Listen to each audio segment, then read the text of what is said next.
hozir prezidentimiz 312 so'm qarori bo'yicha 300 million so'mgacha kir so'rab keldi. 100 million so'm garovsiz beriladi.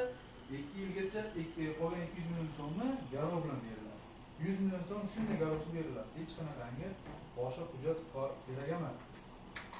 Yuridik shaxs bo'lsa, 1 yil mobaynida yuridik shaxs maqomiga ega bo'lib, 1 yil mobaynida 1 yil oldin ochilgan bo'lib, oxirgi 6 oylikda pul tushumga ega bo'lgan tadbirkorlik subyektlariga tadbirkorlik rivojlantirish maqsadida biznes g'oyasini qo'llab-quvvatlash maqsadida 100 million so'mgacha garovsiz, qolgan 200 million so'm garov bilan ajratiladi.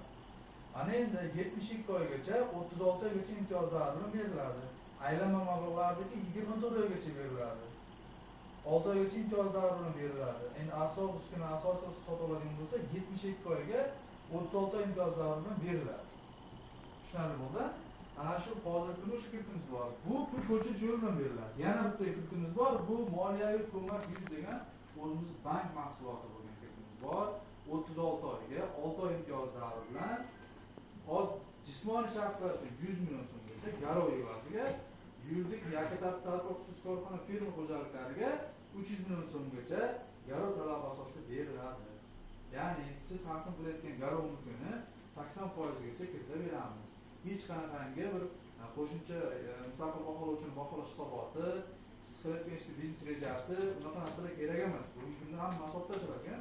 O'zimiz baholaymiz, o'zimiz ko'ramiz, o'zimiz joyini borib o'rganamiz, garovdan ko'ramiz. Baholangan o'zimizda mustaqil baholash outsourcingimiz bor. Hech qanday to'lovi yo'q. 80% hisoblaymizda o'shanga yarasha kiritilaveradi. Mana siz olib kelsangiz, bitta jenter olib kelsangiz, shu jenterlar davlat bahosiga kelib chiqaramiz, yurgan yo'li, nima, qayerda, qancha, nima qo'yilgan hammasini kelib chiqib, holatini kelib chiqib baholaymiz, 80% kiritilaveradi. Tamam. Keyin ayting. Yo'q, 50 million so'mlik bu moliya ommabop va aytdim. Bularni tadbirkor, yuridik tadbirkor. Davlat ro'yxatidan o'tgan, yuridik hisobiga kirgan davlat ro'yxatidan o'tgan tadbirkorlar bular.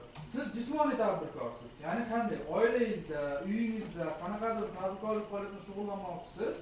Pul kerak. Bankka keldingiz mana, to'g'rimi? 50 million so'm so'rab keldingiz. Ha, men nima deyapman? Shuni tushuntiryapman.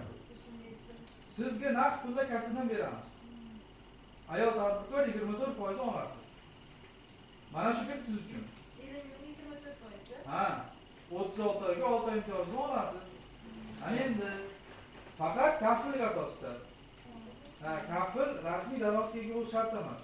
Deylik u oylik oladi, faqat haqiqatan korxonada ishlasa ham u davlatga soliq to'lovchi oylik oladi. Ya'ni qanday? Konvertda emas, qora yo'llar bilan emas, kartasiga pul tushadi. Tushundingizmi? O'sha ham bizga kafil hisobi o'tishi mumkin. Shunda sizga kamida 2 kafil bilan siz o'sha ishlamaysiz, to'g'rimi? Qayerda ishlaysiz?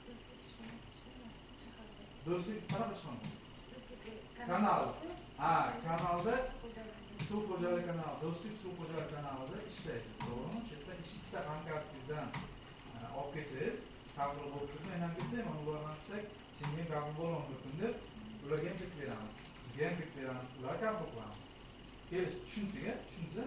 Uyingizda muayyan bir biznes g'oyangizni amalga oshirish uchun yaxshi imkoniyat, oldinlari o'qituvchilarimiz o'tish uchun hozir ham hokim odamimizdan ta'minotchiga chiqadi, ta'minotchi tomonidan mahsulot qachon yetkazib beriladi va bir qancha qiyinchilikga to'g'ri keladi. Hozir bu kredit to'g'ri kassadan naqd olib ketadi.